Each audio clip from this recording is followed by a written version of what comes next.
Tapos tinuruan ka niya magbasa. Opo, tapos sulat ng dikit-dikit. Magsulat ng dikit-dikit ng pangalan mo. Opo. Papangalan nyo lang bang sinusulat yung dikit-dikit? Opo. Kasi Ah. di pa pangalan ng muna daw susulatin namin. Na dikit-dikit. Opo. Para maalam nyo namin agad yung pangalan namin. Galing nga, grade 2 pa lang pero tinuturuan na kayo magdikit-dikit ni magsulat ng teacher nyo. Ganun din ako. Ha? Ganon din kayo? Nung grade 2 ka? Tinuruan ka na rin ni teacher mo magdikit-dikit? Adi maganda. Marunong na kayo agad. Eh si Ate Ana marunong na magbasa. Opo. Nakapasa ka? English. Wow, nakapasa si Ate Ana ng English. Ano yung kinakain mo? Saan kayo pinabasa? Sa gitna o sa table ni teacher? Table teacher. Sa table ka pinabasa ni teacher? A1 pa kami, A1. A1? May A1 kayo? A1. A1. Hindi na kayo bumili ng A1? Hindi kayo bumili ng A1? Binigyan lang kayo ng teacher o pinabili kayo? Binigyan. Binigyan kayo? Meron na binigyan. Ay, hindi pala. Pinahiram lang. Pinahiram kayo ni teacher. Bait naman ni teacher.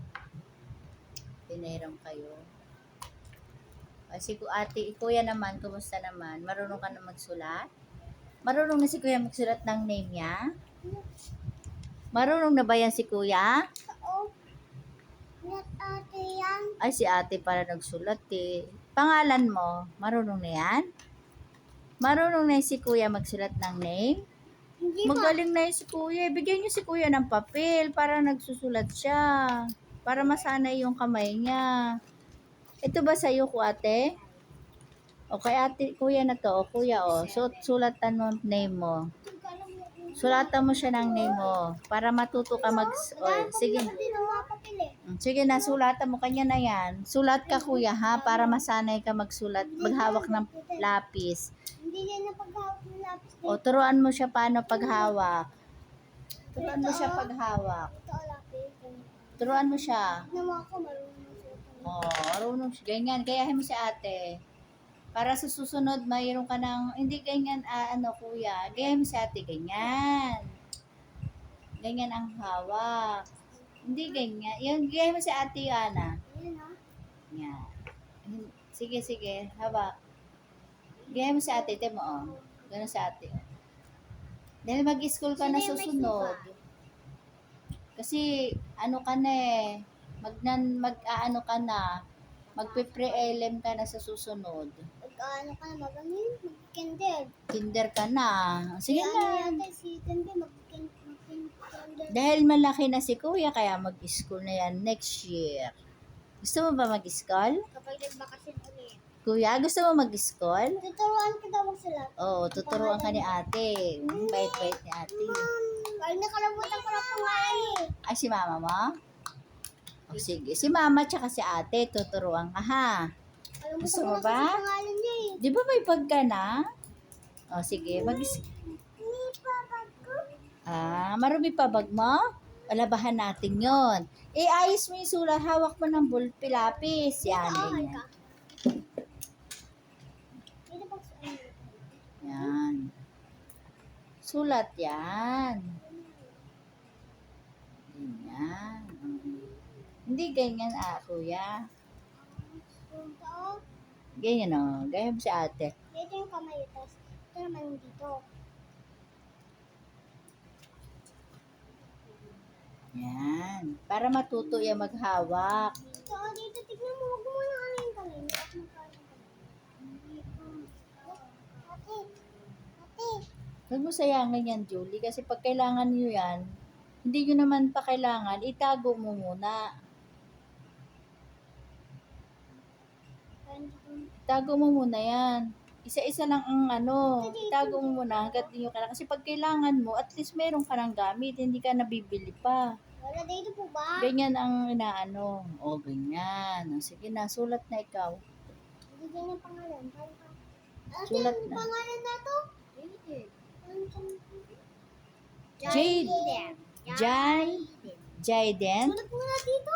Sulat mo daw yung sa pangalan niya. Yung pangalan mo. Yung spelling ng pangalan niya. Kasi Kasi ano eh, nakalimutan. Hindi niya naisip ko daw na palagi alam. yung pangalan ko. Kuya Jaden. Ang pangalan ni Denden. Excited na si Kuya mag-aral sa next year. Kita mo ako dito na nagsusulat ng pangalan. Dikit-dikit na to. Excited na Hindi ako yan. maalam-alam. Hmm. Nga eh, ilam-lam ko yan eh. Alam mo yon? Alam yan ni Kuya. Alam niya rin yan sa susunod. Di ba Kuya, no? Alam mo yan sa susunod. Kasi hindi ka pa marunong ngayon. Sa susunod, alam na yan. Di ba? Ayan na yung pangalan ni Kuya. Paano paghawak? Yan, marunong na yan si Kuya magsulat. Paano? Hmm. Hindi dikit-dikit ah. Hiwalay lang. Hindi ko alam pangalan ko.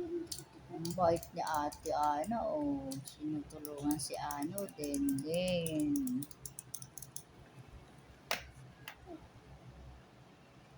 Mag-school na yan, sa sunod.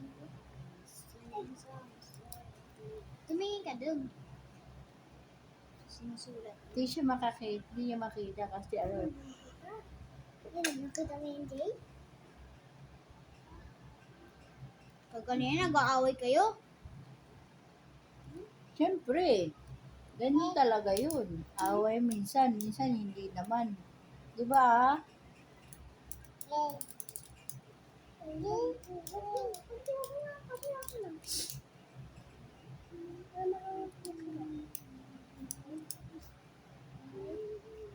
Parang uulan ah.